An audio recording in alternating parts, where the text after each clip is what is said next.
Vendredi 6 septembre 2013. Madame, Messieurs, bonsoir. Merci de votre fidélité. Bienvenue dans ce nouveau numéro de Pulsation Week-end à la une de l'actualité. Ouverture ce vendredi à Pétionville du 11e Conseil des ministres de Petro-Caribé.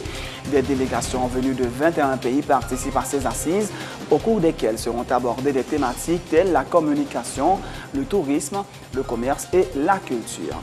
Que s'est-il passé jeudi à la Chambre basse lors de la présentation du rapport de la commission ayant analysé le projet de loi électoral? Le rapport qui a été soumis et accepté par le bureau serait différent du texte qui a été soumis au vote. Si certains députés parlent d'erreur, pour d'autres, il s'agit de manœuvres frauduleuses. L'article 3.1 traitant de la direction générale du CTCEP a été adopté tel que proposé par l'exécutif alors que l'Assemblée des députés a rejeté l'article relatif au quota de 30%. Une décision dénoncée par des organisations de femmes. Le président de la Chambre basse promet de corriger, nous citons, cette anomalie. Fin du sommet du G20, Obama et Poutine plus que jamais divisés sur le dossier syrien. Le président du Parlement syrien exhorte les parlementaires américains à ne pas autoriser de frappe militaire contre son pays. Les députés kenyans demandent le retrait de leur pays de la Cour pénale internationale alors que le vice-président William Ruto, poursuivi pour crimes contre l'humanité, doit comparaître à La Haye le 10 septembre. Le procès du chef de l'État, Uhuru Kenyatta, doit suivre le 12 novembre prochain. Dans l'actualité sportive, Haïti s'est incliné ce vendredi face à la Corée du Sud 1-4 en amical à Incheon, avec notamment un doublé du nouvel attaquant du Bayer Leverkusen, Heung Min Son. Les affiches des demi-finales de l'US Open, le numéro 1 mondial Novak Djokovic affrontera le Suisse Stanislas Wawrinka. Le numéro 2 mondial Rafael Nadal sera opposé au Français Richard Gasquet. Madame, Messieurs, restez branchés pour le développement de ces titres et de bien d'autres.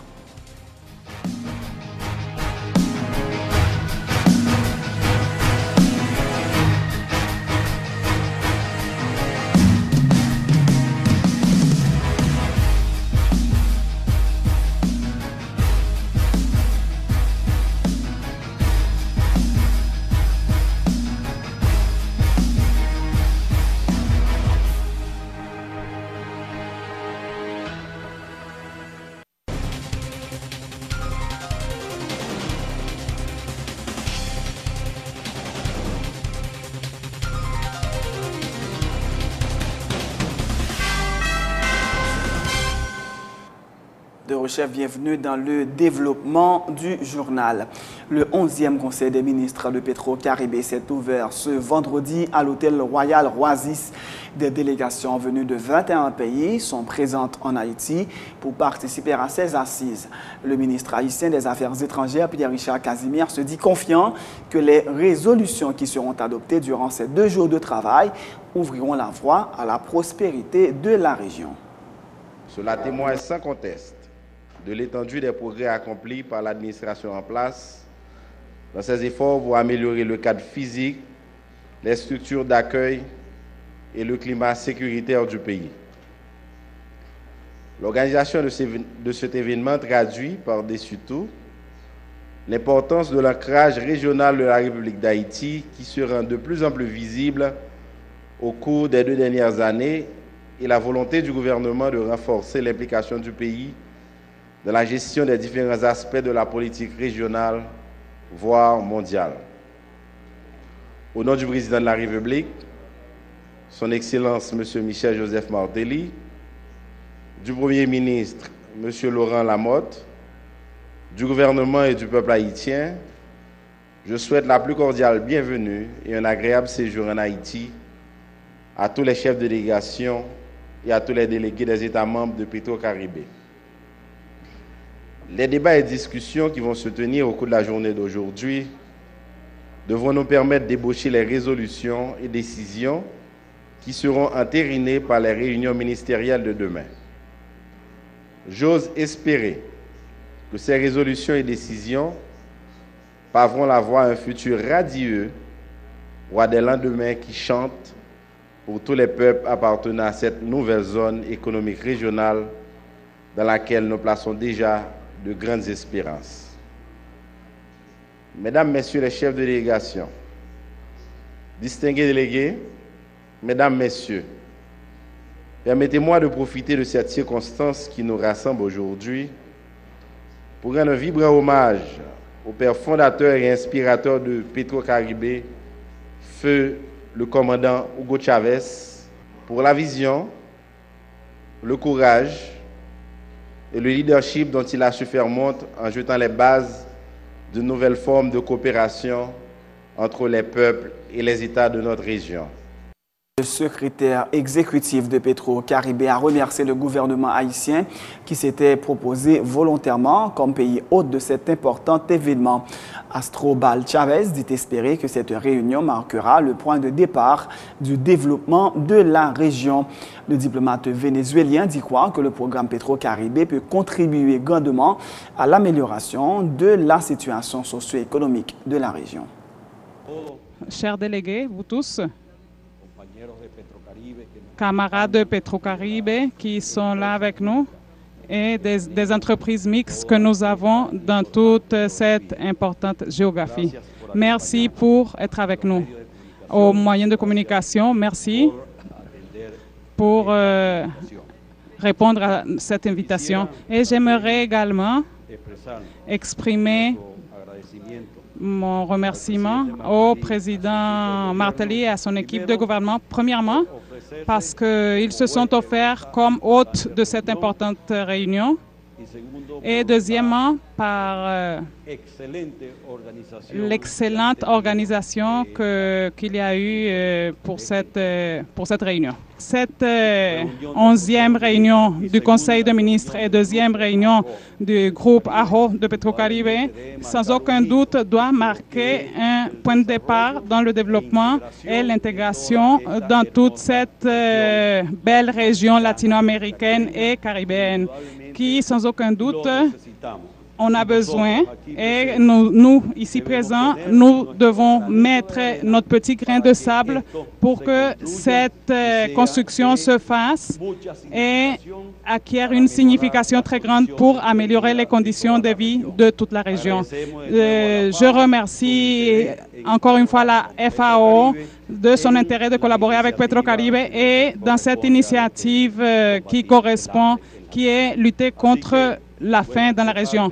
Donc, de la part de... J'aimerais exprimer également la salutation de notre président, Nicolás Maduro, de notre chancelier Elias Hawa, de notre ministre Rafael Ramírez, qui sera en visite avec nous demain, et surtout du peuple vénézuélien qui, en ligne avec cette vision de notre commandant suprême Hugo Chavez, est en train de suivre de façon très méticuleuse les efforts et les avancements que cette initiative de Petro-Caribé et maintenant des zones exclusives de Petro-Caribé peut avoir au niveau de la région. Encore une fois, merci, nos remerciements au gouvernement et au peuple d'Haïti pour cette chaleureuse bienvenue, et nous espérons que demain, ou bien cette soirée même, il y aura des résultats très intéressants, des discussions qui se feront dans les tables de travail. Tout à fait autre chose. Que s'est-il passé jeudi à la Chambre basse lors de la présentation du rapport de la commission ayant analysé le projet de loi électorale? Le rapport qui a été soumis et accepté par le bureau serait différent du texte qui a été soumis au vote. Pour le député Patrick Joseph de la commission spéciale ayant produit le rapport, ce coup a été programmé. C'est une manœuvre planifiée et un acte frauduleux qui nécessite qu'une enquête soit diligentée pour en trouver les auteurs afin de savoir le parlementaire. Il est le vice-président du prix et se dit très préoccupé par la tournure que prend le processus devant aboutir à la réalisation des prochaines élections. Je suis préoccupé par ce qui s'est passé d'abord et moi j'ai demandé au bureau député pour mener une enquête parce que ce qui s'est passé son acte frauduleux, c'est un bagage qui n'est pas clair passé hier parce que nous-mêmes, dans la commission, nous travaillons sur un rapport. Donc, le rapport qu'il y a sous tribunal, sans modification que nous déposons de l'article 3.1. Donc, je trouve que c'est grave et une institution comme le Parlement haïtien, un pouvoir.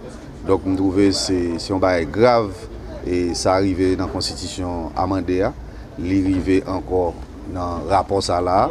Et il y a de considérer son séance historique parce que pour une fois, nous avons essayé et bail institution, j'arrête renforcer l'institution et rendre l'institution plus indépendante, à savoir et conseil électoral là qui sont conseils électoraux indépendants qui doivent jouir toute autonomie et administrative et financière.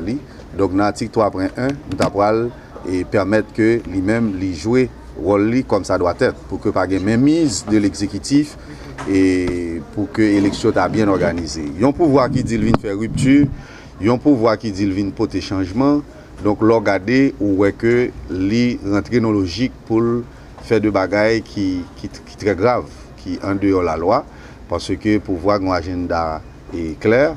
Donc moi je me sens vraiment déçu par rapport à la séance hier là, parce qu'en principe, l'Assemblée des députés a supposé comprendre la nécessité pour te faire KEPA saldadoyer. Donc moi-même rapport et signature pas apposé sur le rapport. Il a écrit nom dans le rapport. Mais ce n'est pas un problème pour moi le fait que écrit nom. Il a écrit nom dans le rapport.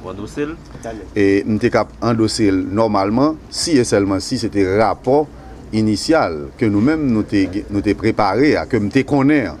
Donc hier, moi, c'est l'autre rapport qui est sous le bureau qui n'a pas gagné aucune relation avec ça nous-mêmes, nous avons préparé en termes de modification. Dans le rapport qui a été remis le 4 septembre au bureau, la commission avait recommandé la mise en place d'un secrétariat général pour assurer la mise en œuvre des décisions du CTCEP et coordonner les autres secrétariats, a indiqué le député d'un ton léger. Selon lui, il s'agit d'une erreur. Rapport que la commission PAM a déposé. Il est déposé le 4 septembre. Regardez bien vous nous. Rapport que moi j'ai déposé, on a pour chaque commissionnaire signé dans chaque aidez-moi monsieur dans chaque page. Pas ça si tout l'autre aussi. OK. Je comprends c'est moi interviewé. Mais moi-même pour la vérité pour l'histoire, article 4 là son journaliste dans l'île. Article 4 là dit le conseil électoral permanent comprend un secrétariat général qui assure la mise en œuvre de ces décisions et coordonne les activités des autres secrétariats. Quand notre rapport a sorti? Bah qu'on est meni notre rapport là. Qui est sorti? Moi pas qu'on est. Eh bien 3.1 dans ça. Notre 3.1 dans ça, pas même figuré. Et seulement mettre 3.1 devient et 3.2, 3.2 devient 3.3 et ainsi de suite. Il parle de deal politique. Bon, on peut toujours parler de deal, mais nous-mêmes nous disons côté nous y pas d'accord avec un deal et c'est un deal qui fait monde qui dit un deal la vie deal. D'ailleurs, les exemples vivants, messieurs, disait Jean de La Fontaine, sont de notre pouvoir. Les exemples vivants, messieurs, disait Jean de La Fontaine, sont de notre pouvoir. On parle de deal, quand deal l'a sorti, il n'y a pas eu de deal. Bon, moi, je parle d'erreurs, qui cachent des dessous inavouables. Parce que moi-même, je pouvais montrer la presse. Ça me déposé. Non, nous sommes des journalistes enquêteurs, parce que nous avons toujours l'enquête pour nous gagner. Mais même ça me capable de faire là, c'est dire, mais ça me débat là, et tout le monde moi j'ai un avis de réception, un petit 4 la claire et illustre. En principe, la commission aurait été piégée. Dans son piège, il n'y a pas d'autre bagaille. Parce que c'est les là, les distribués et textes moins compte que article 4 là, côté que demandé, son secrétariat général qui gagne, et puis nous Le député Arnel Bélizer estime de son côté qu'il n'y a pas eu d'erreur, mais un compromis pour que la Chambre basse puisse boucler le processus avant d'aller en vacances le 9 septembre prochain. Le parlementaire regrette toutefois que ses collègues du PSP, le bloc majoritaire, se soient prêtés au jeu de la présidence qui veut établir des mécanismes pour pouvoir contrôler le CEP à travers le maintien d'une direction générale. Monsieur, acceptez que le Conseil électoral soit une institution indépendante. Vous votez. Si vous votez comme une institution indépendante, comment vous voulez pour voter en direction générale à l'intérieur de l'institution. Moi, j'ai une chance devant la nation, je plains chaque jour pour te faire science à l'heure, mais malheureusement, je n'ai pas jamais une chance. Moi, je dis nation, le temps pour que les collègues aient été cohérents. L'ordre dit ou reconnaître l'indépendance du KEP et pour mettre en direction générale là-dedans, le peuple attendait ça, même le pas qu'on lit, mais si nous disons en créole bien, quand Jean-Pierre lui dit, il y a pour magouiller nous. Il y a pour ces bluffeurs nous, parce que ça nous dit et pas nous fait. C'est dans cette situation ça me dit, collègue Danton, il n'a pas à se justifier. Ou non bataille, sous choisi pour une bataille là, soit perdu ou gain. Il suffit côté ouais, parce que c'est le groupe minoritaire qui lui-même qui promote pour vote fait. Parce que l'autre monsieur n'est pas d'accord même. En attendant, au lieu que nous-mêmes qui sommes en minorité avons choisi pour nous faire un bon travail, si la majorité n'a pas voulu, mais au lieu que nous crever nation en non qui est illégal, nous acceptons marcher dans la logique. Le monde entier a pour clairement, c'est parce que la majorité n'a pas voulu le Parlement fait travail convenablement à la loi. Et puis nous-mêmes, nous ne pouvons pas rentrer dans l'illégalité, nous croisons bras. Mais quand même, on est toujours au parfum, qui côté erreur matériel ça saute? Il n'y a pas erreur. Moi, il y a dit erreur, on pas de responsabilité à demain. Ça fait, ça passe. On débat fait sous lui. Pour erreur, c'est pas un débat fait sous lui. On débat fait sous lui, ou entrer dans la logique de compromission. Une proposition qui fait. Proposition en lit, il passe au vote, il tombe. Bon proposition qui était faite par le député Sadrak Dieudonné. Proposition en tombé. Mon pas qu'à dire son erreur. Je dis les petits gens, il pas un deal parce que bon compromis. Ça me barre le deal parce que c'est entre les parlementaires, il pas l'autre monde la donne, c'est pas deal, son compromis tête en bas. Une dizaine d'articles du projet de loi électoral ont été votés jeudi soir lors d'une séance à la Chambre des députés. L'article 3.1 traitant de la direction générale du CTCEP a été adopté tel que proposé par l'exécutif, alors que l'Assemblée des députés a rejeté l'article relatif au quota de 30%. Une décision dénoncée par des organisations de femmes. Le président de la Chambre des députés promet de corriger cette anomalie. Reportage Emmanuel Paul. Le vote sur le projet de loi électorale à la Chambre des députés suscite la grogne des organisations de femmes. Elles ont vivement dénoncé ce vendredi le rejet par l'Assemblée des députés de l'article traitant du quota d'au moins 30% des femmes. Aucune loi ne peut être contraire à la Constitution, a indiqué Jessie Benoît du Moufed. Nous tout le monde qui croit participation femme, c'est une nécessité démocratique. Nous dénoncer, nous protester à toute force nous contre vote ça. Nous demander députés pour tourner sous vote ça qui est anticonstitutionnel. Nous répéter encore. Une loi pas qu'à plus fort passer constitution nous. Invité à la réunion, le président de la Chambre basse a reconnu le caractère anticonstitutionnel de la décision de l'Assemblée des députés. Jean-Tolbert Alexis a promis de corriger cette anomalie à la prochaine séance sur le projet de loi électorale. Je comprends que le vote qui a été fait hier à la Chambre vous a un peu surpris. Même moi aussi j'ai été surpris par ce vote.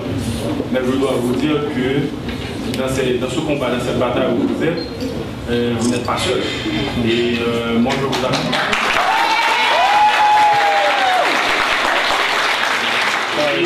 Je dois vous dire aussi qu'il est encore tôt de réparer l'irréparable. Mais je vous donne la garantie que membre de Frères Action Dia, non seulement le lien constitutionnel, il a donné en place dans votre. Une promesse qui a été chaudement applaudie par l'assistance. En tête, la députée Marie-Josie Etienne, à l'initiative de cette rencontre de protestation à laquelle participaient des représentantes d'organisations de femmes des 10 départements du pays. Mesdames, que monsieur là, comme dans gaz qui est dans la salle là, avant président déplace, m'a demandé pour nous battre un gros bravo parce que comme la continue en bas. La ministre à la condition féminine et aux droits des femmes a appelé les secteurs organisés du pays à œuvrer pour le respect de l'article 17 de la Constitution amendée traitant du quota des femmes dans les pouvoirs publics. La Constitution de 1987 amendée en son article 17.1 a consacré le respect du principe du quota d'au moins 30% de femmes dans tous les espaces de pouvoir décisionnel. Aujourd'hui, il nous faut mettre tout en œuvre pour l'application de cette disposition constitutionnelle. C'est dans ce sens que l'atelier du jour a été conçu et programmé pour sensibiliser et motiver davantage des femmes leaders de toutes les créations du pays, dans toutes les régions du pays, afin qu'elles puissent s'engager activement dans le processus de leur intégration dans la vie politique et ainsi diminuer l'inégalité de leur représentation dans la vie politique. Cet atelier, organisé à l'initiative de la députée de Milou, avait bénéficié du soutien de la section genre de la mission des Nations Unies pour la stabilisation d'Haïti, MINUSTA. C'est la fin de ce journal. Avant de vous quitter, voici un dernier rappel des titres. Ouverture ce vendredi à Pétionville du 11e Conseil des ministres de Petro-Caribé. Des délégations venues de 21 pays participent à ces assises, au cours desquelles seront abordées des thématiques telles la communication, le tourisme, le commerce et la culture. Que s'est-il passé jeudi à la Chambre basse lors de la présentation du rapport de la commission ayant analysé le projet de loi électorale? Le rapport qui a été soumis et accepté par le bureau serait différent du texte qui a été soumis au vote. Si certains députés parlent d'erreur, pour d'autres, il s'agit de manœuvres frauduleuses. L'article 3.1 traitant de la direction générale du CTCEP a été adopté tel que proposé par l'exécutif, alors que l'Assemblée des députés a rejeté l'article relatif au quota de 30%, une décision dénoncée par des organisations de femmes. Le président de la Chambre basse promet de corriger, nous citons, cette anomalie. Dans l'actualité internationale, fin du sommet du G20, Obama et Poutine plus que jamais divisés sur le dossier syrien. Le président du Parlement syrien exhorte les parlementaires américains à ne pas autoriser de frappe militaire contre son pays. Les députés kenyans demandent le retrait de leur pays de la Cour pénale internationale, alors que le vice-président William Ruto, poursuivi pour crimes contre l'humanité, doit comparaître à La Haye le 10 septembre. Le procès du chef de l'État, Uhuru Kenyatta, doit suivre le 12 novembre prochain. Dans l'actualité sportive, Haïti s'est incliné ce vendredi face à la Corée du Sud 1-4 en amical à Incheon, avec notamment un doublé du nouvel attaquant du Bayer Leverkusen, Heung-min Son. Les affiches des demi-finales de l'US Open, le numéro 1 mondial Novak Djokovic affrontera le Suisse Stanislas Wawrinka. Le numéro 2 mondial Rafael Nadal sera opposé au Français Richard Gasquet. C'est la fin de ce journal. Merci de l'avoir suivi. Bonne suite de programme et bon week-end sur Télé Pluriel.